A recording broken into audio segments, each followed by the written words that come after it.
Hi guys, welcome back to my YouTube channel. I am finally done with the Ballad of Never After by Stephanie Garber. I really truly love this book. So let's go ahead and jump right into it. First of all, let's just start with this cover. It is very pretty. I am obsessed with this cover.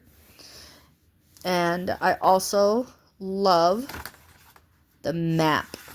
Let's look at the map, shall we? I really truly love this map. Now, for those of you that don't know, this is the second book in the trilogy of the Never After series. And I have a lot of things to say about this book. So first, let's start with part 1. So in part 1, Eva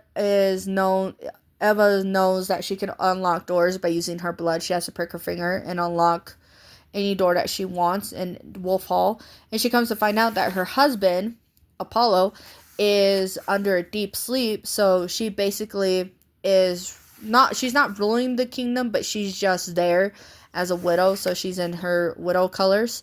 And basically, Jack shows up and he tells her, oh, by the way, your king's not dead. He's just in a deep sleep. Like, he's fine. But I know a way that we could wake him. Or, yeah. And then a lot of things happen. There's a guy named, we know him as Luke, or Luke, I should say. I always call him Luke, so I'm sorry, but his name is Luke. He's related to Apollo, which is very strange. And if you don't know him, you'll find out who he is real quickly, because he turns to a vampire, and he basically comes into Wolf Hall to rule the kingdom. And it just creates this whole dynamic between Jax and Eva and Luke. And it's really interesting how it all just comes out together. But let's get into the most interesting part, where Apollo shows up and he basically has this undying urge to kill Eva. And Jax is telling her, by the way, you need to leave, because if you get hurt, or if he gets hurt, depending how badly you guys get hurt, you guys could both die. And she goes, what do you mean? And he basically goes, well, you guys are cursed. And she's like, what do you mean I'm cursed? What do you mean he's cursed? I don't understand. How is this happening? And he basically says, he basically tells her, I don't have enough to explain to you, but I'm going to show you. I'm just going to show you, because otherwise you're not going to shut up and you're not going to follow me. So he basically shows her, he grabs her wrist, and he grabs her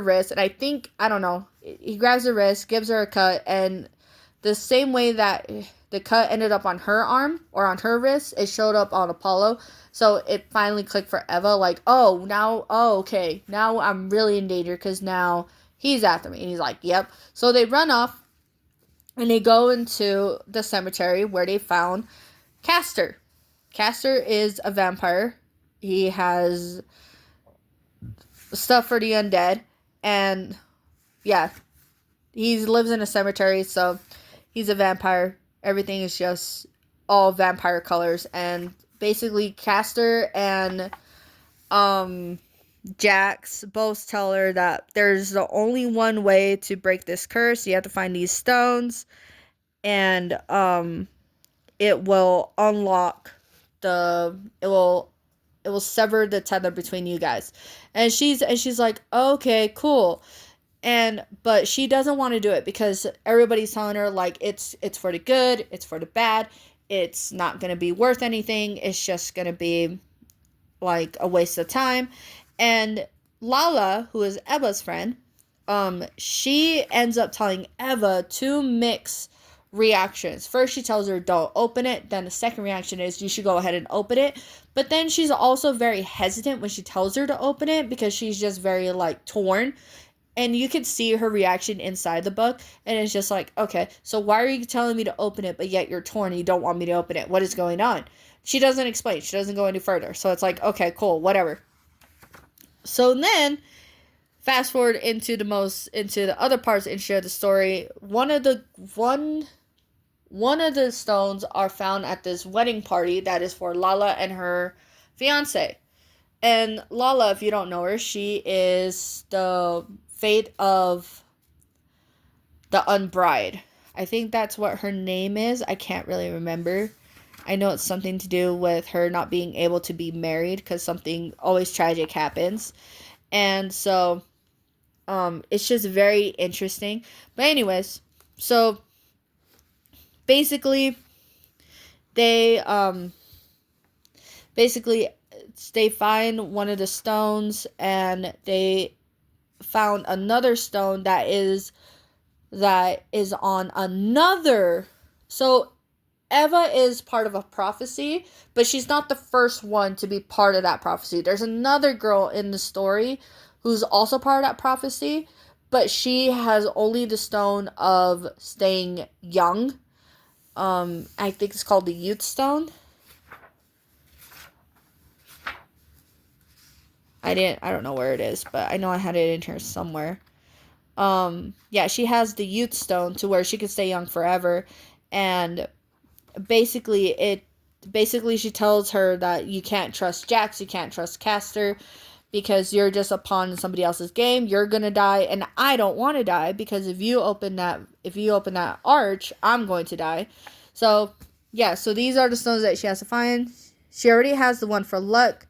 She's got to find the one for truth, for mirth, and for youth. That's the one that she found truth and youth at the party. Now, the one with mirth, it's very interesting, because when you get into that part where she does find it, her and Jax have like this really sweet but kind of weird dynamic, because those of us that know Jax, he doesn't love anybody, he doesn't fall in love with anybody, but in this part of the book, he really does end up being sweet and kind and gentle and just really thoughtful, to where basically Eva sleeps, and she is warned by Lala and Castor that she can't trust Jax, because Jax is blinded by the mirror stone. It's somewhere inside the house. And she's like, no way, that's not possible.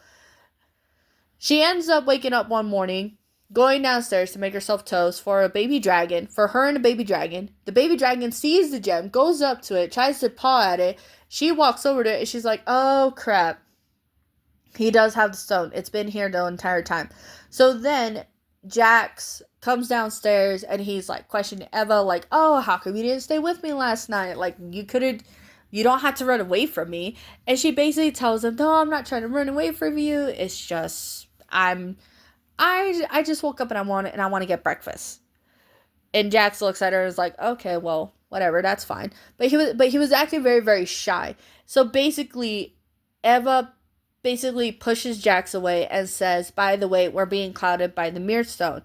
And Jax's whole reaction to this, it's confusing, but it's understandable at the same time, because I feel like, and this is just my opinion, I feel like in this part of the story, this is where Jack instantly starts falling in love with her and wants nothing bad to happen to her, to where he's trying to keep her inside the house, because he finally gave up on opening the arch and just trying not to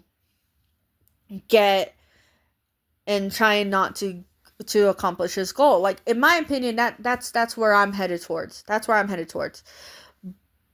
But Jax just instantly is upset. He basically walks away, and it was like, all right, fine, let's go open the arch.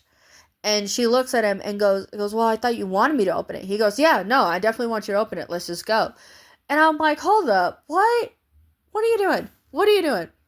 Now, with that being said, I'm not going to go much into the ending of the book. I will just say this book put me on a roller coaster of emotions. First, I was happy, then I was annoyed, then I was mad, then I was happy again, then I was sad, then I wanted to burn. I got to a certain part of the book where I wanted to chuck it across the room and basically threaten the book, saying I'm going to burn it. I'm not going to burn it, but Stephanie, I know what you're doing. I don't like it. Girl, I don't like it. I'm pissed. I'm really, really pissed.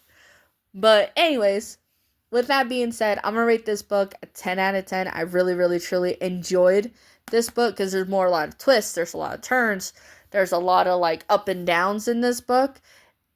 And I don't even know who to root for anymore. I don't know who I want anymore. I still prefer Jax over Apollo. Just my opinion. I prefer Jax. Apollo, boy, you could go far away. I don't want you. I want Jax. But anyways, like I said, those are my opinions. If you guys have other opinions, go ahead and leave them down in the comments. I will read them. And then we can just have a little friendly debate about it. So, with that being said, I'll see you guys on the next one. Bye.